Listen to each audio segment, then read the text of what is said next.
button, and hey YouTube, or as I like to say, salutations, kindred spirits. Hey, welcome to our weekly Sunday session. This one is an open house. Everyone's invited. Take note, I have limited the chat capabilities to members only, as this is standardly a members only affair. It's very nice to see so many of the members in the chat here. Hey y'all, thanks for showing up to this party. It's a double lift party. If you haven't got the invitation, we're just going to do some good old-fashioned standard card handling.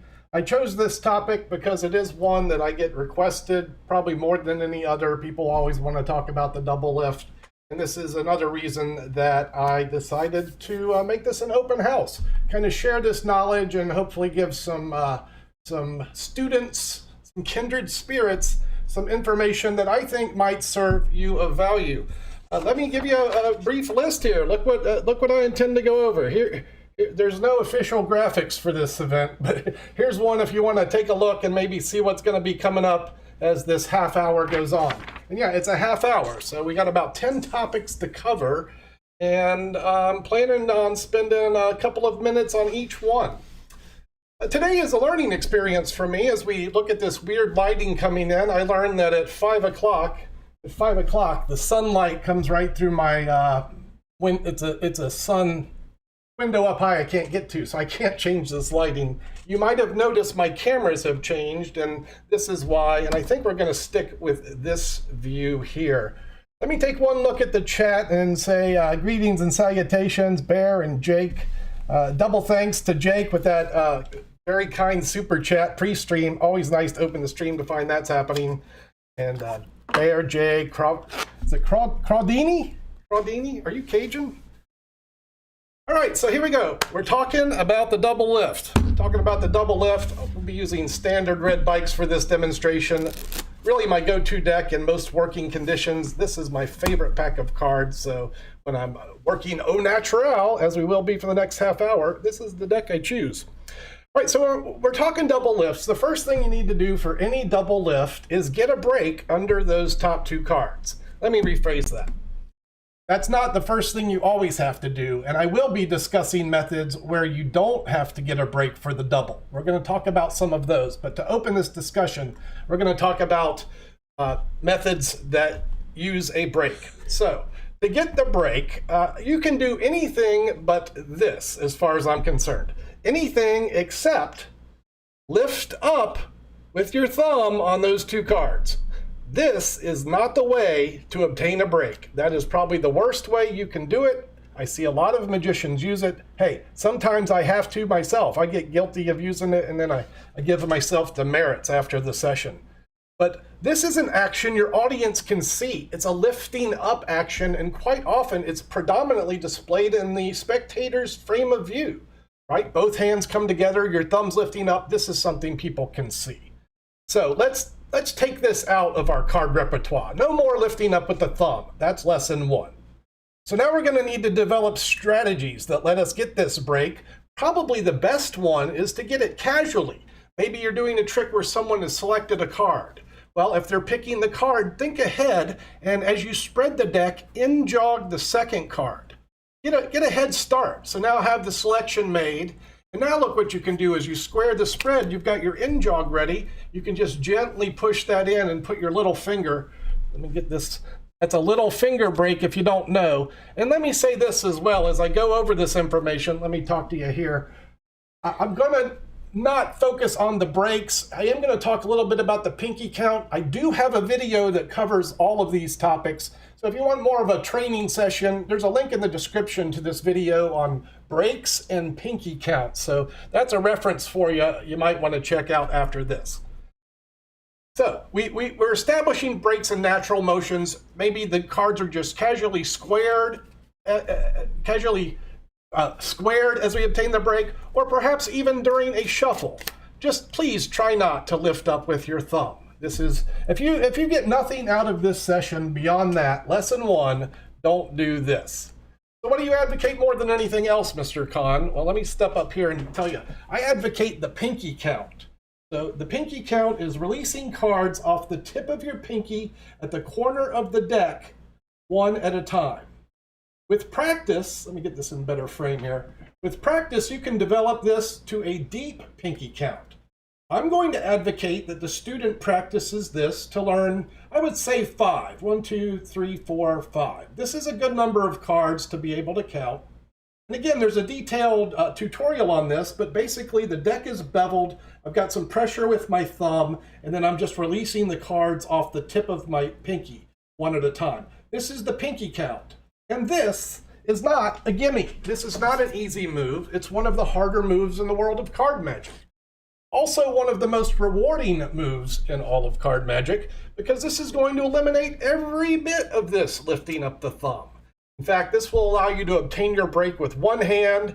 Look, look, look, no break here. I'm going to close the deck. If I turn my wrists, I just counted 5 cards, and I now have my pinky break under the 5 cards.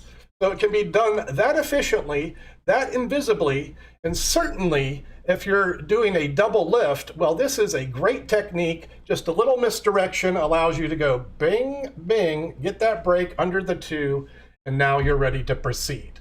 That is what I advocate, a pinky count.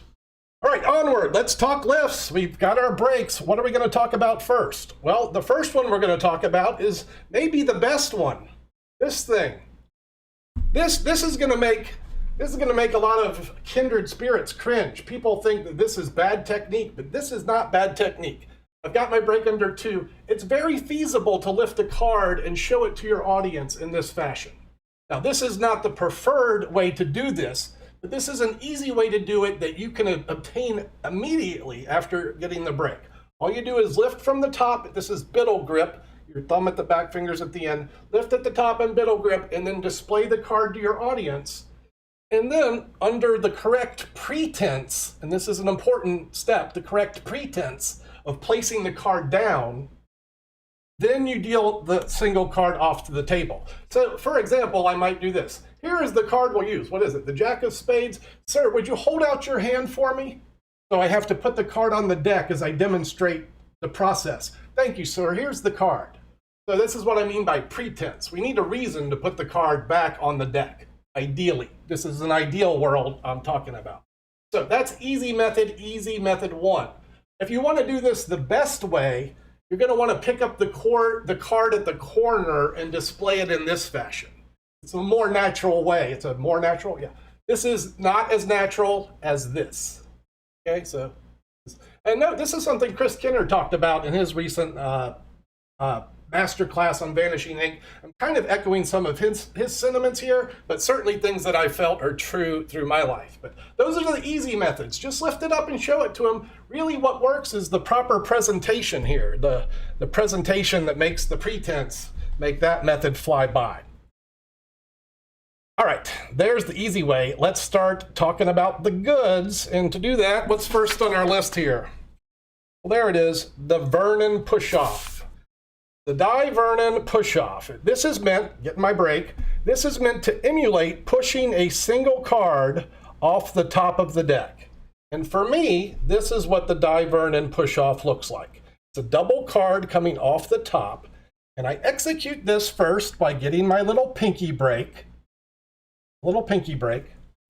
The lift, the push-off, as it is, starts with the thumb, and it's a combination for me of the second and third finger. So the thumb comes over to the second and third finger, and you'll see I start to apply some pressure here. That card begins to bend a little bit, and then I open my thumb and the fingers at the same time. So I'm opening my thumb and the fingers at the same time, and it's that motion that emulates pushing a single card off the top of the deck. For me, it's not much. It's just this, right? And I'm going to go into the follow-up action right after this. But for me, this is the Die Vernon double push-off. I think this is in the Die Vernon Book of Magic. Chat, you get bonus points if you find this credit during the lesson. I didn't look that up. I think the Die Vernon double push-off, which is this, is in the Die Vernon Book of Magic. All right, so continuing, we need to turn this card over. Now, many magicians will advocate the Stuart Gordon turnover. I do not do it that well. This is the Stuart Gordon turnover. It's a good move and probably worth your attention, but there is a class a subset of Magic that thinks a display like this maybe draws too much attention to the card. I'm not going to dwell on that here, but it is worth looking up the Stuart Gordon turnover. And quite honestly, I don't think I do it well enough to teach it, so I'm not teaching that. Here's what I'm going to teach, what I've been using for 30 years. This is the follow-up to the Vernon. I'm just going to keep my pinky counts in break. I have such a habit of turning the wrist. If you're doing the pinky count, why keep it in view? Turn the wrist and do it. But for the rest of this demonstration today, I'm just going to keep them in view. So again, it's just my thumbs clamping the pinky. So there's my break. So following the Vernon double push-off, which is this, I grasp the card between the thumb and the first two fingers, and then I turn it over onto the deck. So I'm allowing the edges of the card to stay square against the top card. When I turn it over, I let it fall out jogged for maybe an inch. So this card is falling forward of the rest of the pack. And what this allows is for my forefinger to pull down on the upper edge of that card. So I'm going to pull down here, and that's going to pop the inner end of the card up, which as I push the card square will allow me to reclaim that break. And now we're in position to do another Vernon push-off. And now we just push it square.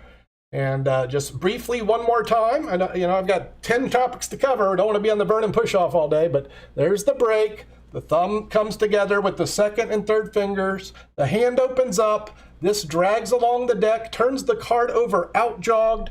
The forefinger pulls down as you square the card, allowing you to obtain the break. And then you can repeat a Vernon push-off to turn the card back down. Boy, that was a poor one, but I'm moving on. All right, let's talk about some other breaks that you might consider from some other lifts that you might consider from a break. This is one that I often use, and I don't know why, but I do know my mentor, John Rockerbomber, used this one all the time. This is I guess it's called a snap double. It's done directly from the pinky break. You grasp the double in a biddle grip, lift the double up, and then your first and second fingers will clamp the outer end of this card. Your thumb releases pressure and then turns the double over atop the deck where you square everything. So this is the snap double, and I'm not even sure who to credit for this, but it's an interesting, easy, attainable double that you might use.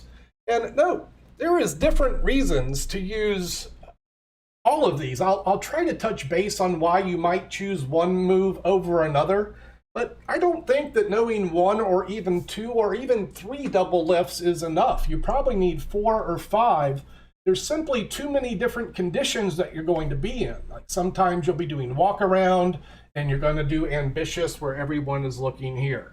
Other times you might do my favorite trick, double play, where you're using a double lift to present it, my favorite opener, to present a card trick to a group. So now we need a technique that presents the double outwardly. So there's different reasons to use different things, including maybe that snap double sometimes. So keep these in mind as we move on.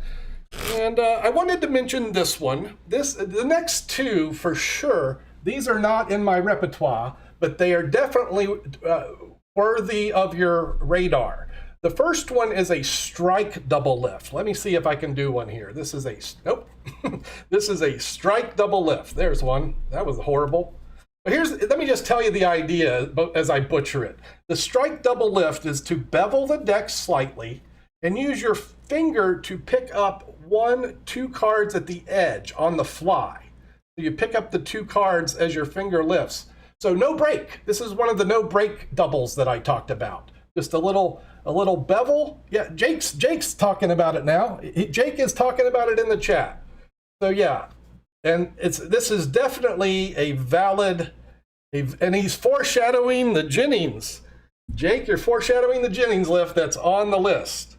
So the strike is good. I haven't really there's one. That one wasn't horrible. Here's what's valid with the strike.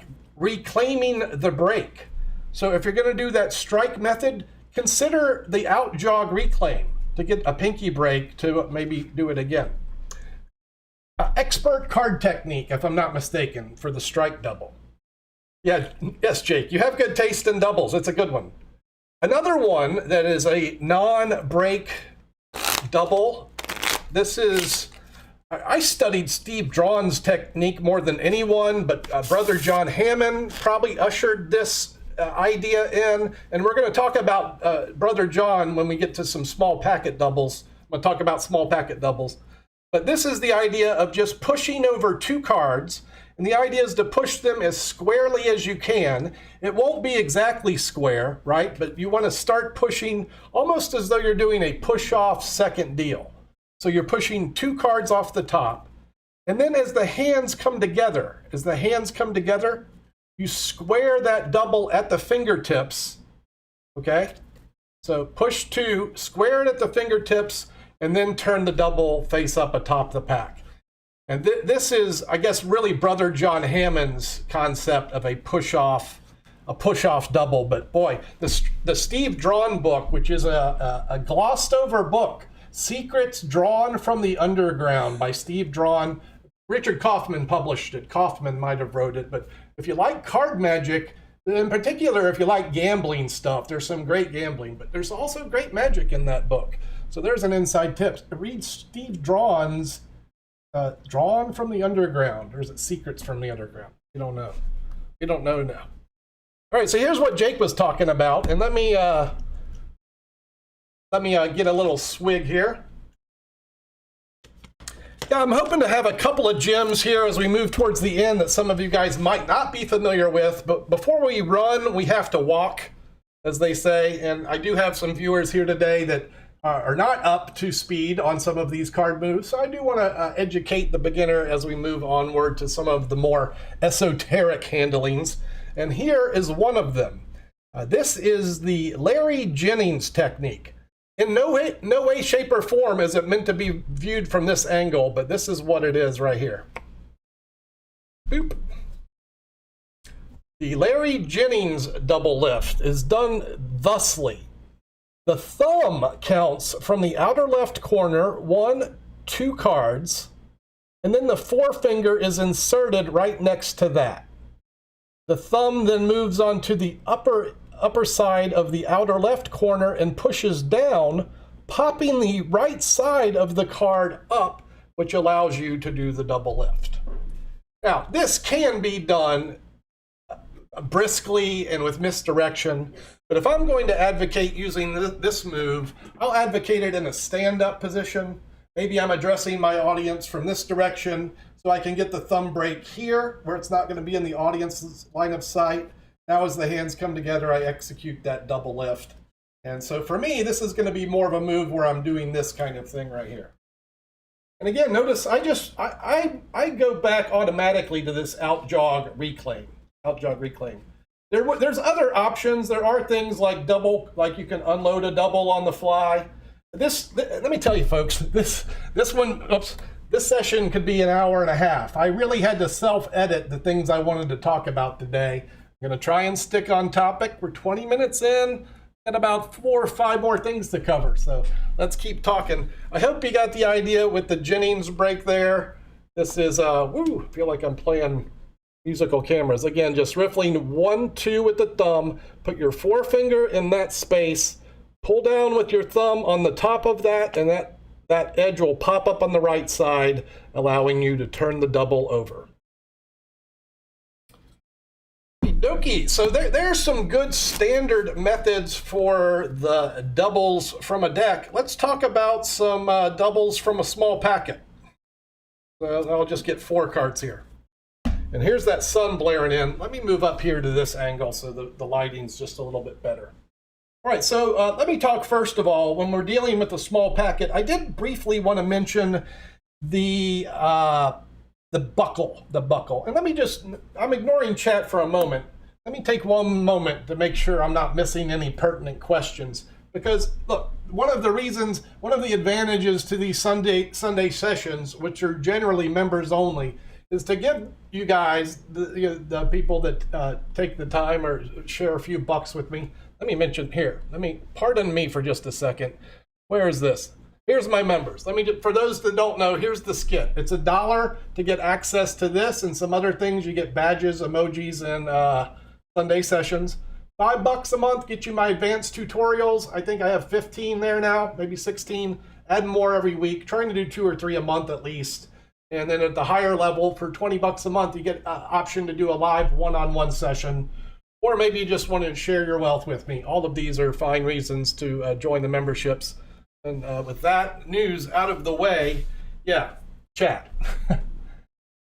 It is good to review. And also, let me note this. Let me note that these sessions for me are a review of my own material. So for me, and one of the reasons I decided to commit to these sessions is that I can reflect on things that I think are important, put my thoughts on paper, think in my own brain what is really important about what you know at this point in your life. And along the way, like before this stream started, I'm finding myself doing some rehearsals and practice sessions of techniques that I haven't touched maybe in years, in some case decades, and that's the case right now. So it's beneficial for me, hopefully as you as well. You want me just to ignore Jake? Okay, I'll do that. The David Blaine double lift. Sorry, I don't think there is a David Blaine double lift, but I don't know everything. All right, so we're going to talk about small packets. Let me first talk about just with 3 cards. If you want to do a double lift from a 3-card packet, 2 ways that I advocate. I really suggest the little pinky pull down, which is just pulling down the bottom card with your pinky. This is going to allow you to grab everything above that and turn it over. And again, look how I'm using this out jog technique with the small packet even. Works with that. So this is a pinky pull down. That's a very useful technique to know. Other one is a buckle, and this is done with the forefinger just pulling inward on the outer right corner, just buckling that corner in. Ah, the sun has gone down. Here we go. Sun's going down. All right, so the forefinger just buckling, that's the buckle, okay? And from the buckle, you can just immediately pinch the right edge and turn the card over. And really, you can just keep buckling. And note that these techniques are valid for more than 2 cards. So if you wanted to turn over a triple, you could do that. And y'all have probably seen me use this technique, the buckle or the pinky pull down, boop, on shorts. I've done a lot of shorts with this move. I do a lot of tricks with these moves. Like I said, Jive, I had to be picky. I couldn't cover it all. All right, but I did want to cover this. This technique is super valuable if you're ever doing small packet double lifts. This is Brother John's push-off method. So again, it's going to emulate just pushing over a card. And this is a no-break double from a small packet. So this is handled by pushing. Here comes the sun. This is handled by pushing over with your thumb everything above the bottom card. So the forefinger holds the bottom card against your forefinger holds the bottom card. Now the second finger comes into play and applies pressure as the thumb continues to push over everything above it, which will be a double. And it is that double that you'll grab. And it is this technique that emulates Brother John Hammond's push-off style from the top of the deck, pushing over a double, squaring that double as the hands come together, and then turning the double face up atop the packet. So it's push over everything above the bottom, your forefinger applies pressure here, hold pressure with your second finger on the next card up, push everything above that, and then square it together as your hands turn the card over. This is the Brother John Hammond small packet double turnover. Boy, I hope I did that justice. I feel like I might have glossed it over. And note that with the right commentary, the right questions, if you guys egg me on enough, any one of these topics could be like a weekly lesson, or I could go more into depth on these techniques. Each one of them probably deserves its own session. So me rambling through 10 things is just trying to give you guys some value in this half hour of our life. All right, we're down to the, I got 3 things left. This next one you probably haven't seen because most people don't read, and this is buried in Kaufman's Card Magic. And this is a technique that I use when I need to do a big lift, like 4 cards. Sometimes I'll use it for a triple. Let's do 4. So 1, 2, 3, 4. There's my pinky break. Here's the Richard Kaufman. It's a flourishy lift from Kaufman's Card Magic. And note that when dealing with a small block like this, I'm also going to advocate something I read in a Marlowe book, which is what I just did there. We'll talk about these things separately, But first, let's talk about this flourish technique from Richard Kaufman. And here comes the sun. Do-do-do-do. So let me show it to you from this angle. It looks, I'll do it a little slower. Looks like this. Turning it face down, like this. And it's making this choice when dealing with a larger block, because this flourish, here, let me do like 8 cards. Here's an 8-card flourish lift. This flourish keeps the edges in motion so that it's not discernible to the viewer. For the remainder of this, I'm just going to do triples, and here's what's happening. I have that little finger break under my desired number of cards atop the pack. The right hand comes from above and is going to grasp the card between the lower right corner, and then the second finger, or the birdie finger, is going to go on the outer left corner. And as this hand moves away with the card, it's the second fingertip of the left hand that's going to cause that card to revolve. It continues to revolve that card 360 degrees as the right hand turns at the wrist, moving the card face up atop the deck. I'll do the same move to turn it down. Thumb at the inner right corner, second finger at the outer left corner, the second fingertip of the left hand causes that card to rotate. Whoops, got a hitchhiker. Causes it to rotate, and then the right hand rotates at the wrist to turn the card face up atop the deck.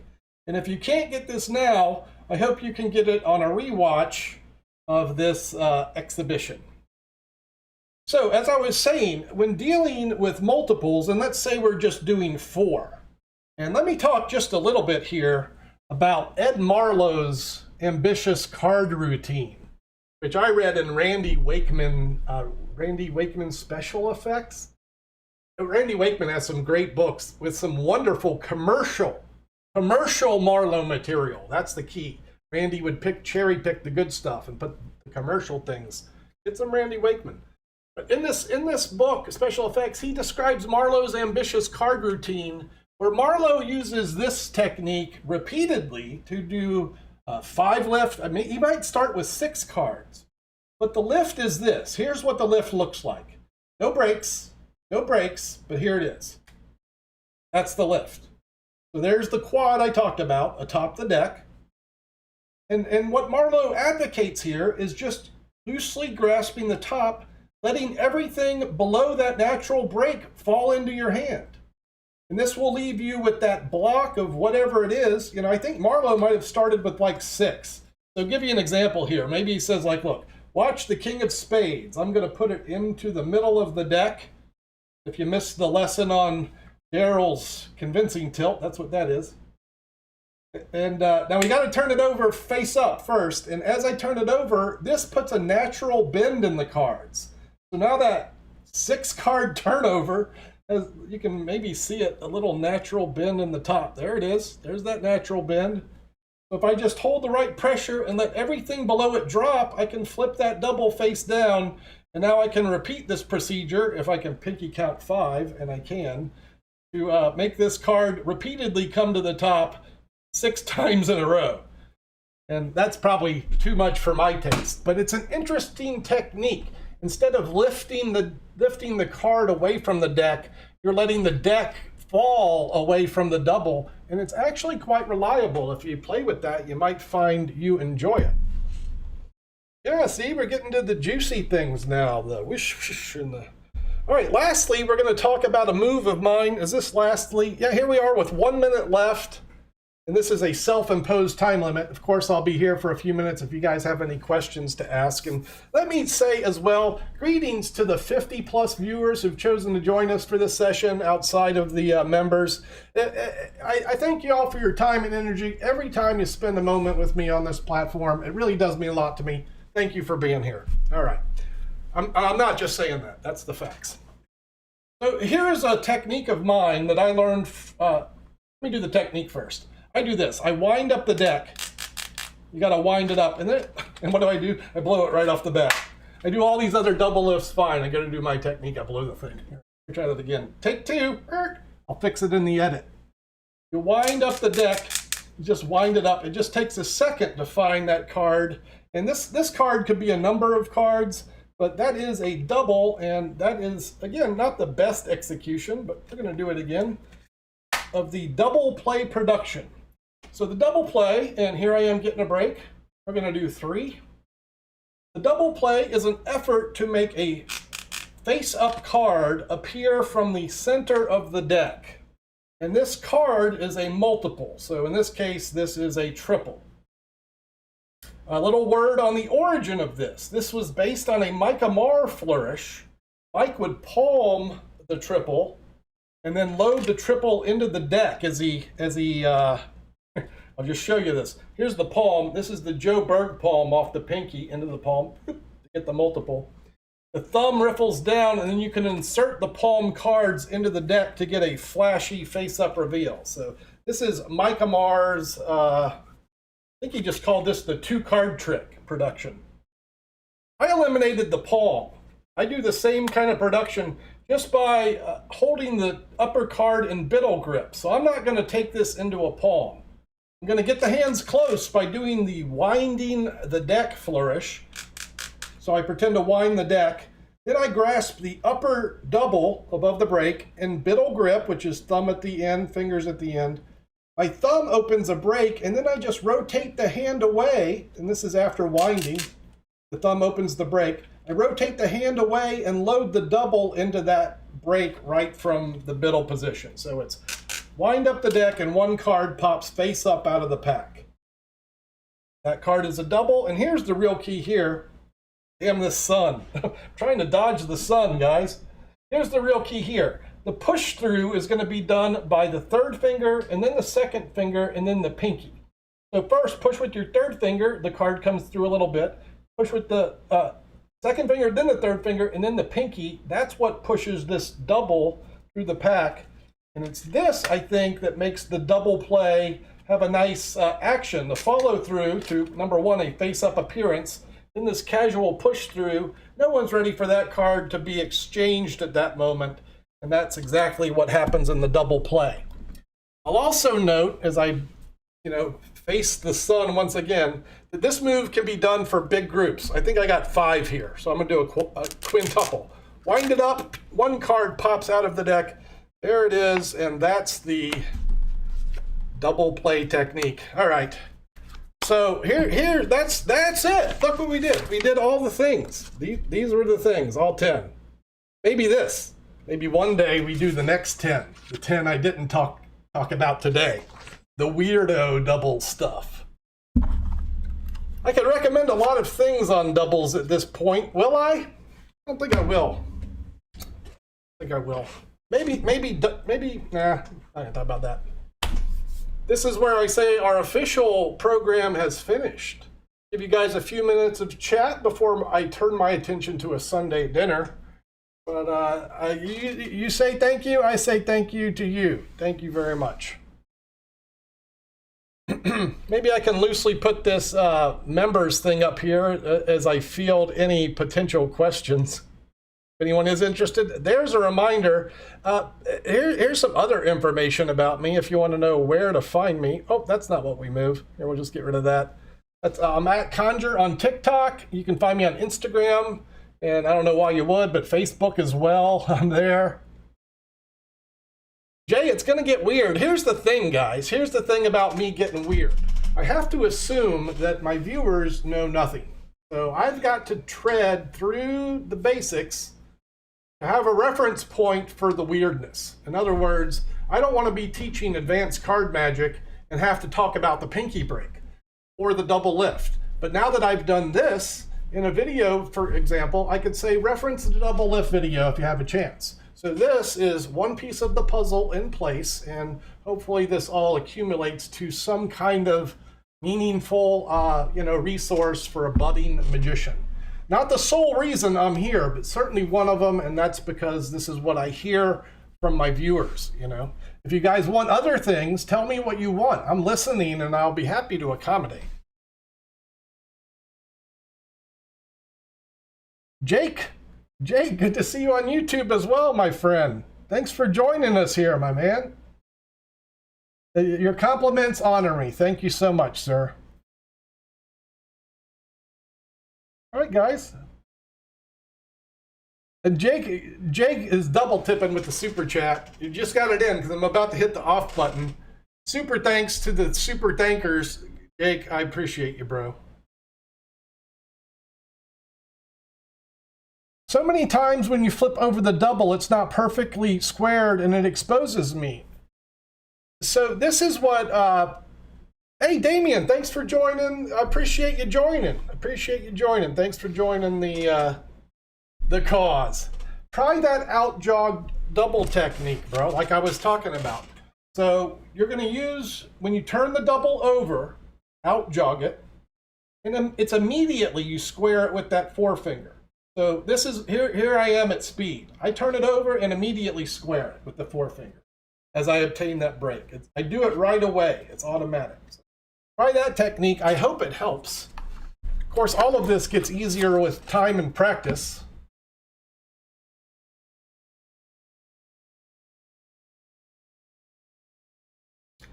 Hey, look, Damien, I'm just getting warmed up, bro. So the way I look at it, this summer for me has been an experiment, and whether or not I want to do this full time, I'm leaning towards the answer yes, and ultimately I will decide this around September. But with kind folks like yourself and Jake, thanks again, Jake, all the members really, and all the viewers who have made all of this possible, I just have hope that this can be my life, at least for a while. I have plans. I have some interesting plans, and yeah, we're gonna get weird. Tarbell is the ultimate resource. If that's what you're trying to say, Bear. Yep. If you guys haven't visited my conjure.com site, if you need a resource to get some of these books and read, I have a shop there, and I just affiliated with Vanishing Ink. I've only started filling out a catalog of their information. Have access to anything. Also note that you get access to the Discord. Hey, thank you, Hale. Thank you for joining, L. Hale. Appreciate you. So Jake, for the one-on-ones, go here. Let me show you. Boop. I have an automated, is it here? Old guy working tech. We're getting there, folks. Boop. It's there. I have a schedule app. So you pick a time, pick a day. I have 100 hours a month allotted for this. Jay's asking, what's next? I've had paddle tricks on my mind. I've wanted to do a paddle trick session. You did good job, bro. and so maybe paddle tricks. But let me tell you, like most of this, I'm just making this up as I go, pretty much on a weekly basis, very weekly. Again, the goal to cover the basics. Here's how you do the paddle move. I've got about 6 or 7 interesting paddle things I think we could cover. Some I haven't done yet. This is one that I have on my list to shoot. The amazing jumping arrow. It's a Mark Young trick. Still needs practice. Got this thing, the jumping peg. That has not yet seen its face. Also, there's some great impromptu paddle tricks with dice. I also have a new dice. This is one you'll see on the short. This is coming onto a short this week for sure. It's Ronnie Ramin's Crooked. That's a freaking killer. So maybe paddle tricks. Oh, is that what you're saying? I don't know about that. This week's beginner lesson. Every Wednesday I do these lessons, right? This lesson is going to be this. I am not a role model. I am not a role model. I'm just doing my thing. It should by no means should work for everyone or anyone else. I'm just doing what I do. The key to making this work well is finding what you do. And yes, Leonard, I am going to do more on the sponge bunnies. I'm going to teach my original version of Daryl's routine, which is I have some extended sponge rabbit bits. That's coming to the members area. I dipped my toe in the pond for the weekly Wednesday lesson, but I did not exhaust my, yes, we're doing a whole Sponge Bunny lesson. That will be coming soon. Very soon for that one, within the month. I'm getting I'm getting sticky lips. I've talked long enough. My water's empty. Dinner's time to feed the furnace. And I'm going to say thanks again for hanging out with me, y'all. Hope you got something from this one. And if there is something you want me to cover next week, spill it out in the comments. Let me know. I am listening always. Thanks again to the super chatters and everyone who joined the membership. You are appreciated. And